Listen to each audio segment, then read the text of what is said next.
大家好，我是海娟，今天做了一个口袋饼，加上我炒好的合菜，有鸡蛋，有蔬菜，特别的营养好吃。而且饼是发面的，又好消化。如果你也喜欢吃这样的饼，可以跟着海娟一起做起来哟。大盆中倒入180克温水，加入3克酵母、5克白糖，促进酵母的发酵，充分搅拌均匀。酵母融化后，放入300克普通面粉，继续搅拌。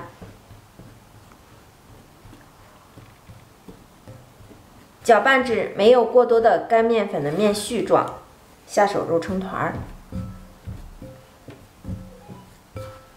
揉成一个中度软硬的光滑面团，盖盖发酵至2倍大。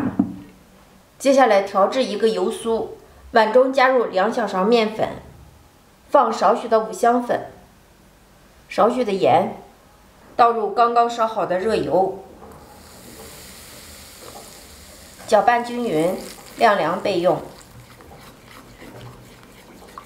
面团醒发至明显变大，有蜂窝组织即可。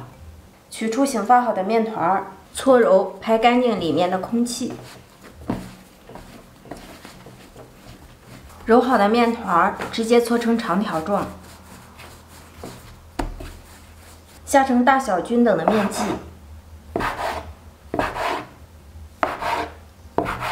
把面剂子由外向里搓揉均匀，整理成圆形，把面剂子直接按压扁，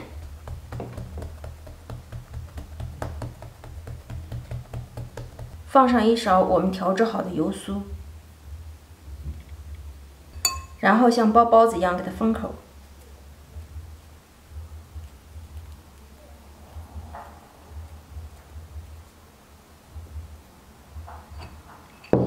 剂口朝下，整理一下，直接按压扁，擀成牛舌状，擀成这样厚一点的牛舌状即可。电饼铛预热，刷油，油热后放入饼坯，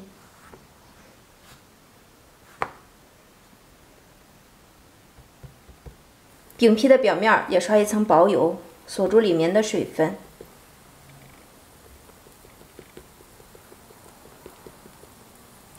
盖上盖子，开上下火捞制2分钟，捞至饼的表面鼓起，给它翻一个面。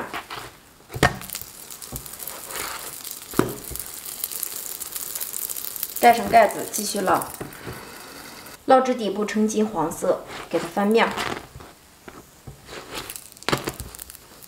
翻面再捞1分钟，捞至两边金黄，按压柔软回弹，就证明熟透了，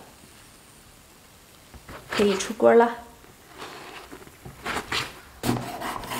切开一个看一下，看一下里面是这种大大的空心状。口袋饼就全部做好了，放上我们炒好的蔬菜，蔬菜可以根据自己的口味，土豆丝也是挺好吃的。我炒的是合菜，全部装好后就可以美美的开吃了。有蔬菜，有鸡蛋，营养又美味。如果您在家不知道吃什么，可以关注海娟的头像，美食天天更新。我是海娟，记得关注我哟。我们下个视频见。